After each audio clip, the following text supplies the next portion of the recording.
So what we need to do now is to subtract 9 from the double digits if it is greater than 9.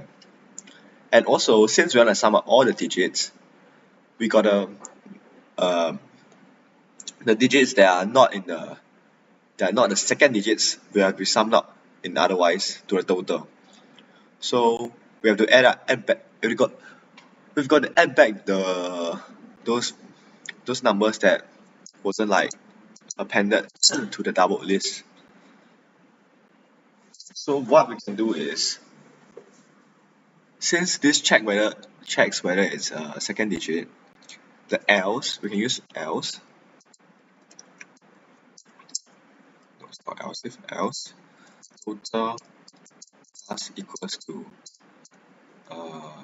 ref num I, and then you can make it integer, force it to be integer since it's a string. And you gotta initiate total first, which I have not done now. So you add back all the values that are leftovers, like these leftover digits, and not the second one. And yeah. So now we gotta check for everything in double to check whether it's more than 9. So for number inside double, if num is greater than 9, right? Then total you add. So what you will add will be you will subtract 9, then you add it back. So let's see. Wait a minute. After you subtract 9, it will definitely be a single digit number anyways. So you can just add the value of after it gets subtracted by 9. And yeah. So the number of here 7, 9, 5, 7, 3, 1, 2, 3, 4, 5, 6, 7, 8, 9, 10, 5, 6, 7, 8, 9, 10. So you can add. So if it's bigger than 9, then you can add number minus 9.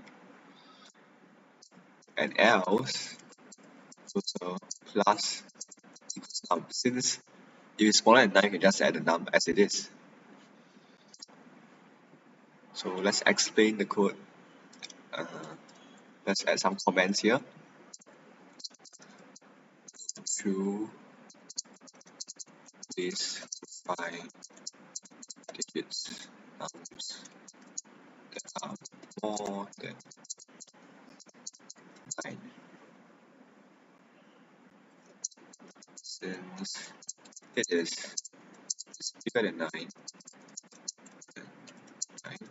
subtract 9, then add to total.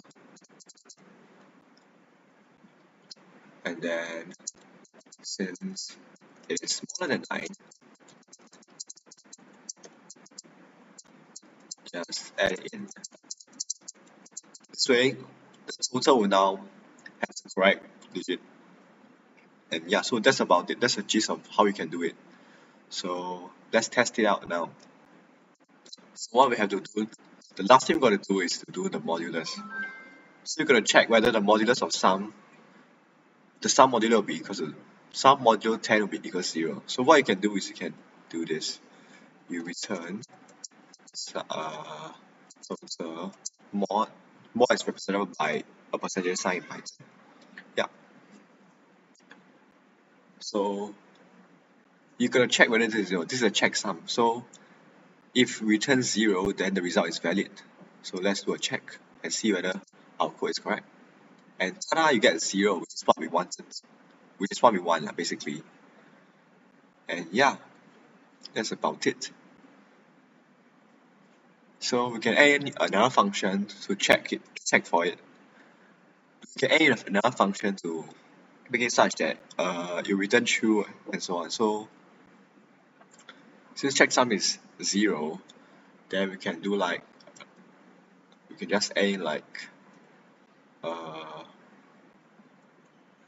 define maybe return validity of of checksum number, the number, if num is equal to 0, return true, else return false.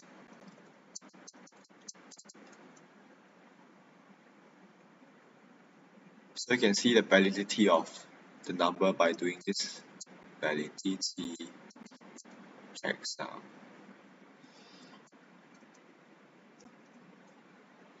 So this return true and false instead. And that's all we have for today. In the next video, I'll show you another way of implementing it to make it look cleaner in a sense.